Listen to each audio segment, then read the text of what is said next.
စီမင်္ဂလာပါဒီနေ့တော့ Apple Lock 2နဲ့ရိုက်ပြီး Note 6ခုတည်းနဲ့တိုင်ပန်ကြီးမှာ color grading ဘယ်လိုလုပ်ရမလဲဆိုတာဒီနေ့ကျွန်တော်ပြောပြတော့မှာဖြစ်ပါတယ်လူတိုင်းလိုက်လို့ရတဲ့ color grading ဖြစ်ပါတယ် lab လည်းမလိုဘူးဒီရဲ့ footage ကကျွန်တော် Switcom Pro Black Magic app နဲ့ကျွန်တော်ရိုက်ထားတာဖြစ်ပါတယ်အချိန်ကတော့12နာရီကြော် maybe 17နာရီခွဲကျွန်တော်လည်းအချိန်တခြားမမှတ်မိပါဘူးကျွန်တော် empty filter နဲ့မသုံးထားပါဘူးကျွန်တော်ဒီတိုင်း shutter speed နဲ့ ISO ပဲကစားပြီးတော့ကျွန်တော်လုပ်ထားခြင်းဖြစ်ပါတယ်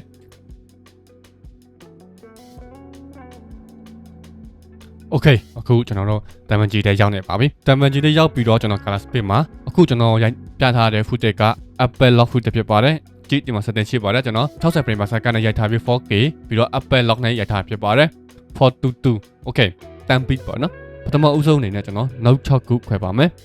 right grade နှိပ်ပြီးတော့ကျွန်တော် edit note မှာဆိုရင် edit studio note ဆိုတာရှိတယ်အဲ့ဒါကိုနှိပ်လို့ရတယ်လို့ကျွန်တော် shortcut key ပေါ့နော် option app ပေါ့နော်1 2 3 4 5နောက်6ခုကျွန်တော်ခွဲမှာဖြစ်ပါတယ်အများတန်းကျွန်တော်ပြောနေကြ lock footage ပေါ့နော်ပထမဆုံး lock footage ကျွန်တော်သူ့ကိုဘာသာပြန်ပေးရပါမယ် monitor သိအောင်ကျွန်တော်ဘာသာပြန်ပေးရပါမယ်အဲကြောင့်မလို့ကျွန်တော်တို့ပထမအဆုံးနောက်ကနော် CST in ကျွန်တော်တို့မှတ်ပြီးတော့နောက်ဆုံးနောက်မှာတော့ CST out လို့မှတ်တာဖြစ်ပါတယ်ပြီးတော့ CST ဆိုရင် color space and spawn ဒါကဘာသာပြန်ပေါ့နော်Okay import color space မှာဆိုရင်ကျွန်တော်တို့ RAW 2020ဖြစ်ပါတယ် RAW server online မဟုတ်ပါဘူး RAW 2020ဖြစ်ပါတယ်ပြီးတော့ input ကမှာဆိုရင် Apple Lock ဖြစ်ပါတယ် output ကမှာဆိုရင် WGY ကမှာ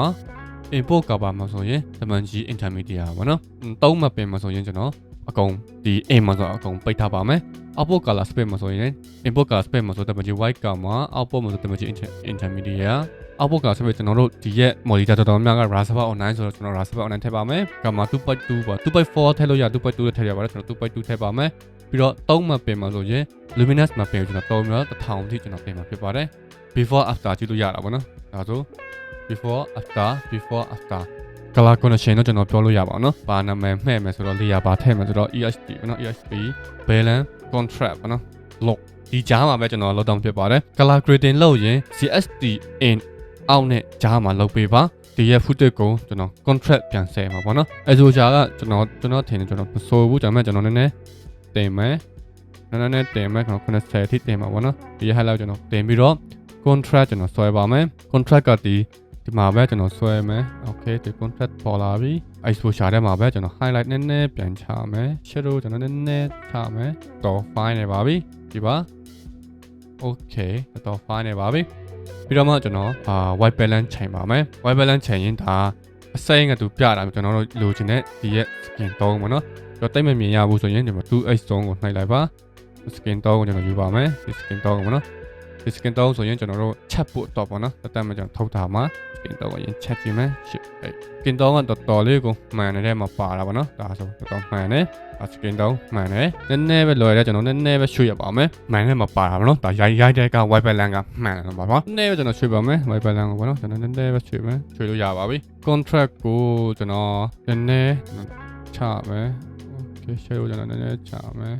flat မဖြစ်တော့ဘူးပေါ့နော်ဒါမှမဖတ်ဘူး color grading လုပ်မှာဖြစ်ပါတယ်ဒီ note တစ်ခုတည်းပေါ့နော်ဒီ lock ထဲမှာကျွန်တော် color grading လုပ်မှာဖြစ်ပါတယ် okay ပထမဆုံးကျွန်တော် cut မှာပဲ hue စိုင်းကိုကျွန်တော်ထောက်လာမယ်ဒီ patch နဲ့ဒီ patch နဲ့တွားလိုက်မယ်ပေါ့နော်နည်းနည်းတွားလိုက်မယ်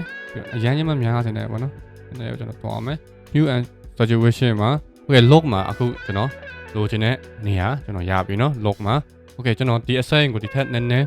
ဝေပြီးတော့ပါဘယ်လိုမျိုးမိုးရတဲ့ပုံစံမျိုးပေါ့နော်နည်းနည်းကျွန်တော်ပြန်ပြီးတော့နည်းနည်းထပ်ကတ်လေးပေါ့နော်ထပ်ကတ်လေးကျွန်တော်လုပ်ပါမယ်ထပ်ကတ်လေးကျွန်တော်လုပ်ပြီးရင်ကျွန်တော်တို့ hue and saturation luminous မှာပဲကျွန်တော်နည်းနည်း luminous နဲ့ချမှာပေါ့နော်သူ့ရဲ့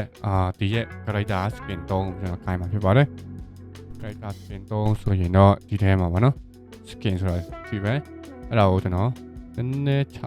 အရောင်နည်းနည်းတင်လိုက်တာပေါ့နော်ဒါဆိုရင်ဒီ look ကပြောရရင်ရန်လွယ်တဲ့မှာပါတာပေါ့နော်တော်တော်များများတုံးတယ်ရုပ်ရှင်မှန်းတာတော်တော်များများတုံးတယ်ဒီခွေပြီးတော့နောက်တစ်ခုရှိတယ်ဒါ sky မှာပေါ့နော်ဒီ sky မှာကျွန်တော် option ပြီးတော့မှဒါလေးကိုနောက်တစ်ခုအနေနဲ့ကျွန်တော်ပြတော့မှဒီ